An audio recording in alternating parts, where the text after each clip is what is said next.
Statue of unity જે નર્મદા જિલ્લામાં આવ્યું છે અને ત્યાંથી બિલકુલ નજીક જે સરદાર સરોવર ડેમ આવ્યો છે, સરદાર સરોવર ડેમમાં જે વિદ્યુત ઉત્પન્ન થઈ રહ્યો છે, ત્યાં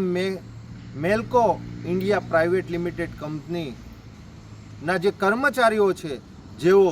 20-25 વર્ષથી ત્યાં આગળ નોકરી કરે છે અને તે લોકો પીસાઈ રહ્યા છે, તે લોકોનું શોષણ થઈ રહેલું છે,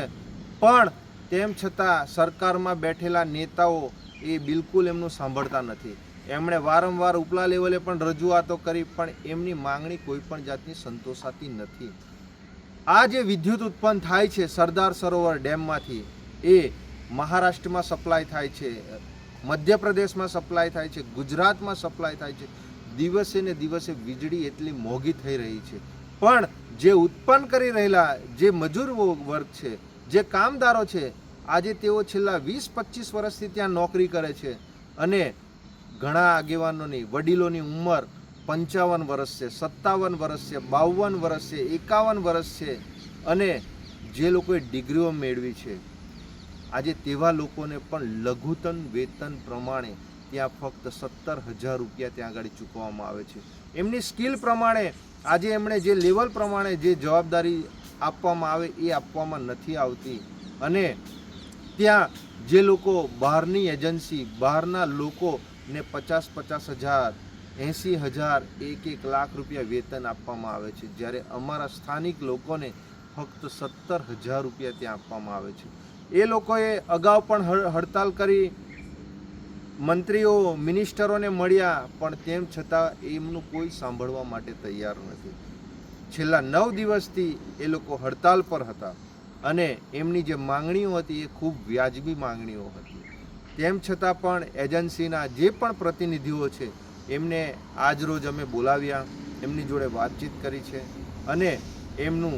જે 9 દિવસ હડતાલ પર હતા એ હડતાલ આજે સમેટી લેવડાવે છે અને એમને જે 9 દિવસની ગેરહાજરી છે એમને પગાર ચૂકવવામાં આવે અને જે એમને યોગ્ય જે લાભો મળવા પાત્ર છે, જે એમના પગારમાં વધારો કરવાનો છે, એ બાબતે તમામ ચર્ચાઓ ત્યાં કરવામાં આવી છે અને એજન્સી દ્વારા પણ આશ્વાસન આપવામાં આવ્યું છે કે અમે આ જે પણ એમની માંગણીઓ છે એ અમે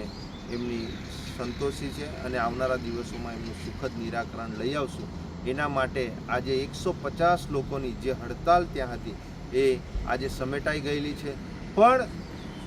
એક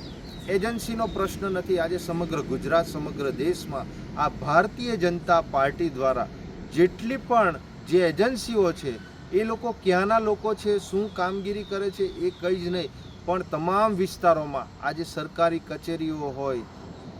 હોસ્પિટલો હોય કે તમામ ક્ષેત્રે આજે પ્રાઇવેટીકરણ થઈ રહ્યું છે. આજે ગ્રેજ્યુએટ લોકો, જે લોકો સારામાં સારી ડિગ્રી મેળવી છે, આજે તેવા લોકોનું પણ આજે આ ભારતીય જનતા પાર્ટીના રાજમાં આજે શોષણ થઈ રહેલું છે. આજે મોંઘવારીએ એટલું બધું આસમાન પકડી લીધું છે કે આજે કોઈ પણ સામાન્ય વ્યક્તિ આ 15-17 હજારની નોકરીમાં એ પોતાનું જીવન ગુજરાન નથી ચલાવી શકતા, બાળકોને સારું શિક્ષણ નથી આપી શકતા. આજે મોંઘવારીએ તમે જુઓ, આજે દરેક જગ્યાએ આજે મોંઘવારી છે, દરેક લોકો એનો વિરોધ કરે છે, પણ આ ભારતીય જનતા પાર્ટી જે સરકાર છે એમાં બેઠેલા લોકો એમનો અવાજ દબાવી રહ્યા છે, એમને આગળ બોલવા નથી દેતા, આગળ અવાજ નથી ઉઠાવવા દેતા. એ શિક્ષણ હોય, આરોગ્ય હોય, બેરોજગારીનો મુદ્દો હોય, કરાર આધારિત કર્મચારીઓનો મુદ્દો હોય, આવા તમામ પ્રશ્નો આપણા સમગ્ર વિસ્તારમાં આજે ઊભા થઈ રહ્યા છે. પણ આ સરકારમાં બેઠેલા નેતાઓ આ જે મુદ્દાઓ છે, આ એજન્સીઓ છે, એ પ્રાઇવેટીકરણ તરફ આજે પૂર જોશમાંથી એ વધી રહેલા છે. આજે પ્રાઇવેટ સ્કૂલો જોઈ લો, પ્રાઇવેટ દવાખાનાઓ જોઈ લો, તમામ પ્રાઇવેટ એજન્સીઓ, તમામ વસ્તુ, રેલવે પ્રાઇવેટ, બસ ડેપો પ્રાઇવેટથી લઈને બધું જ આ લોકો પ્રાઇવેટીકરણ કરી રહ્યા છે અને એના લીધે જ આ આજના યુવાઓ, આજે જે વર્ષોથી જે લોકો અહીંયા નોકરીઓ કરે છે એવા લોકોનું શોષણ થાય છે. નિરંજનભાઈ વસાવા, આમ આદમી પાર્ટી પ્રદેશ સંગઠન મંત્રી.